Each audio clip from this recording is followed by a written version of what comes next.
everybody. Hopefully everybody can hear my voice. If not, they're just reading this sign that says that there is sound and they should be able to hear it.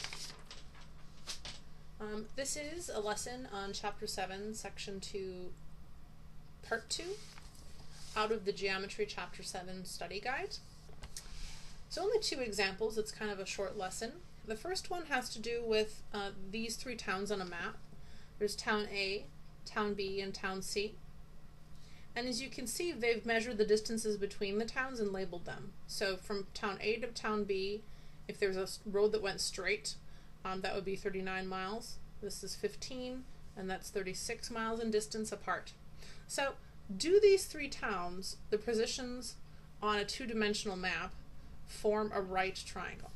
Well, we learned that if the hypotenuse, or the longest side, if you take that and you square it, and when you compare that to the other two side lengths squared and added together, the two shorter sides, and on a right triangle they're called legs, if you compare that and this is equal, then you have a right triangle. 39 squared is 1521, 36 squared is 1296, 15 squared is 225. So are these two equal? Well, adding these two together, you get 1521.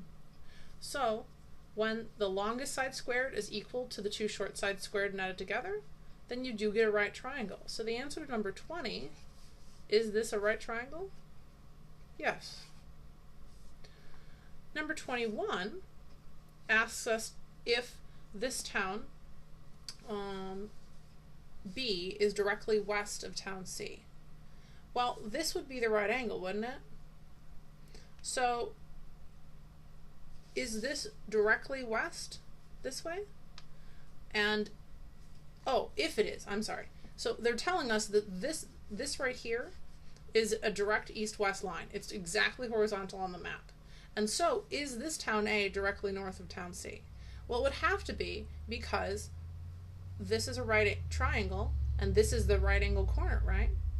So I would say, since angle BCA is a right angle, then A is directly north of C. It would have to be.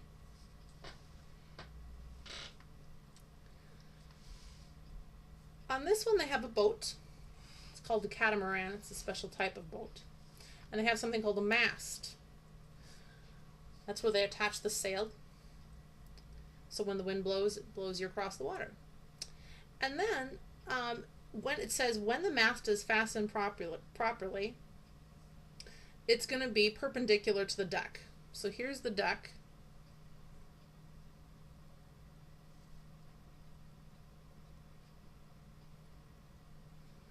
And they want to know how you can show that it's exactly perpendicular using a measuring tape. Well, I think what I would do is I would measure this distance right here. I'd call that length A. And then I would measure perhaps the shadow of that across the deck, or across the, so there's a trampoline down here. So let's say the shadow ends right here. Then I would measure this distance down here, measure B. And then I would also measure from the top of the mast running down to where the shadow hits the trampoline down there, that would be C. So if A squared plus B squared equals C squared, then the mast would be perfectly straight up and down across the deck. Then the mast is perpendicular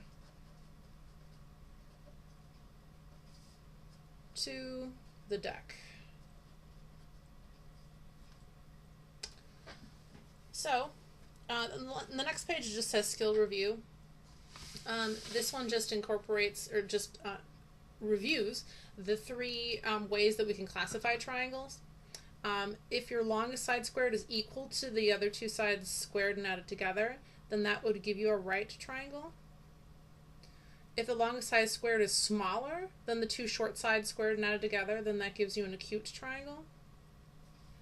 And if the longest side squared is greater than the two short sides squared and added together, then you have an obtuse triangle. Now, in the last video, I did some examples on page 11, illustrating those concepts, and then also I did another one over here on page 8. A couple, actually. So if you want to go to the previous video for chapter 7, section 2, part 1, you can see some examples of these theorems.